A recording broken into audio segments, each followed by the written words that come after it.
আমাদের এখনো পর্যন্ত দেশে 17টি জায়গায় ওয়াটার মেট্রো রয়েছে। কলকাতা ওয়াটার মেট্রোতে যুক্ত হচ্ছে। এটি আমাদের আজকের মিটিংয়ে মাননীয় মন্ত্রী এটা কনসেন্ট দিয়ে দিয়েছেন এবং ভারত সরকার 17টি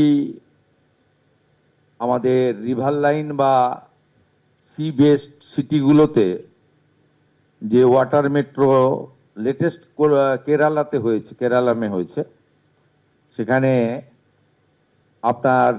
আমরা এই শহর হিসেবে 18তম শহর হিসেবে যুক্ত হচ্ছি ওয়াটার মেট্রো। এটা শিপিং ডিপার্টমেন্টের একটি ইনিশিয়েটিভ এবং গুড প্রজেক্ট, যেটা ইতিমধ্যে 17টি সিটিতে চলছে। সাগরমালা ওয়ানে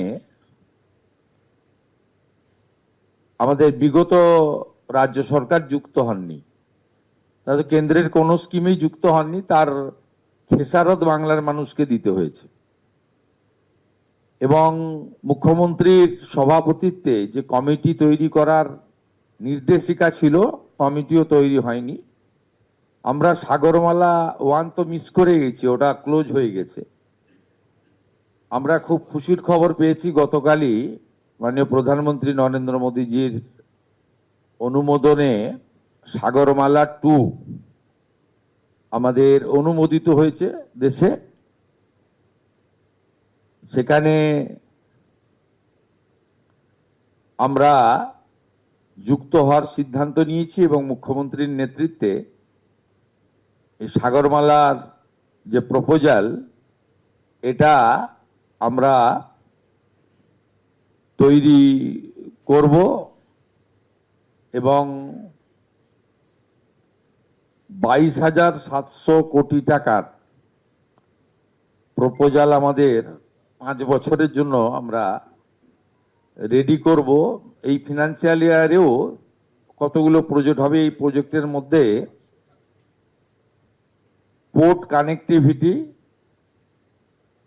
coastal shipping, inland waterways, coastal community development, coastal fishing infrastructure.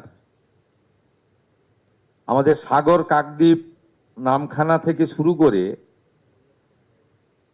Nayachar থেকে হয়ে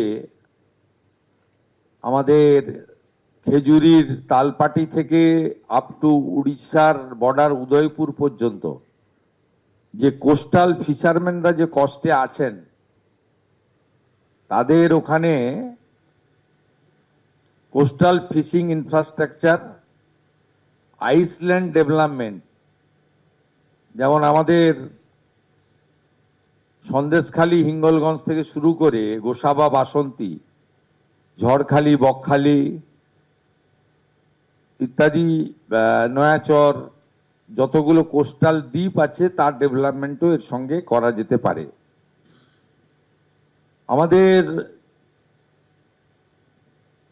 কালকে প্রশাসনিক রিভিউ মিটিংয়ে কলকাতার মেয়রও তুলেছিলেন, অনেক বিধায়কও তুলেছিলেন, underground tunnel across Hooghly.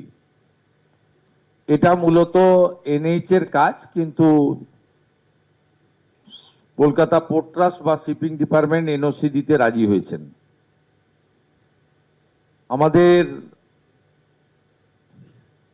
44টা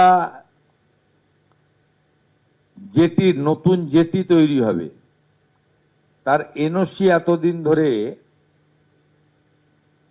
Shyamaprasad Mukherjee port ট্রাস্টের কাছে পেন্ডিং ছিল। তারা আমাদের 41টা এনওসি আজকেই দিয়ে দিয়েছেন, আর 3টে এনওসি আন্ডার প্রসেস আছে।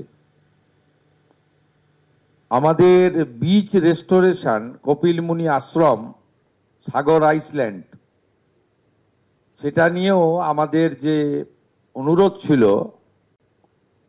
সেটাও পোর্ট আমাদের শিপিং মিনিস্ট্রি মেনে নিয়েছেন এবং আমাদের সাগর যে কপিলমুনি আশ্রম রয়েছে, গঙ্গাসাগর মেলা, তাকে আমরা আন্তর্জাতিক স্তরের মেলা করার জন্য পরিকল্পনা এখন থেকে শুরু করলাম এবং এখানে পোর্টের যে ড্রেজিং সংক্রান্ত বিষয়ে ওনাদের সহযোগিতা দরকার, সেটা আমরা সিদ্ধান্ত নিয়েছি।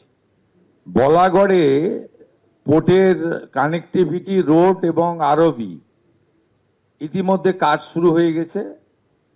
এর পরের পর্যায়ে কাজ শুরু হওয়ার জন্য টেন্ডার ইত্যাদি প্রসেস IWY তারা শুরু করছেন।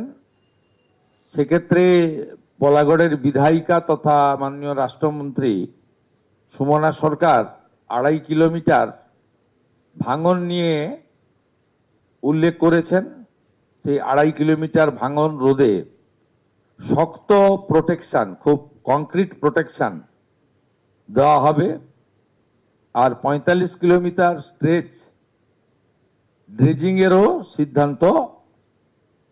হাই লেভেল মিটিং হয়েছে আধিকারিক লেভেলে, শিপিং ডিপার্টমেন্টের সেক্রেটারি, কলকাতা পোর্ট ট্রাস্টের চেয়ারম্যান এবং IWY এর সংশ্লিষ্ট দপ্তরের আধিকারিকরা ছিলেন। আর আমাদের পক্ষে মুখ্য সচিবের নেতৃত্বে আমাদের শিল্প দপ্তর, পরিবহন দপ্তর, ইরিগেশন দপ্তর, PWD দপ্তর এবং কলকাতা কর্পোরেশন তারা এই মিটিংয়ে অংশগ্রহণ করেছিলেন।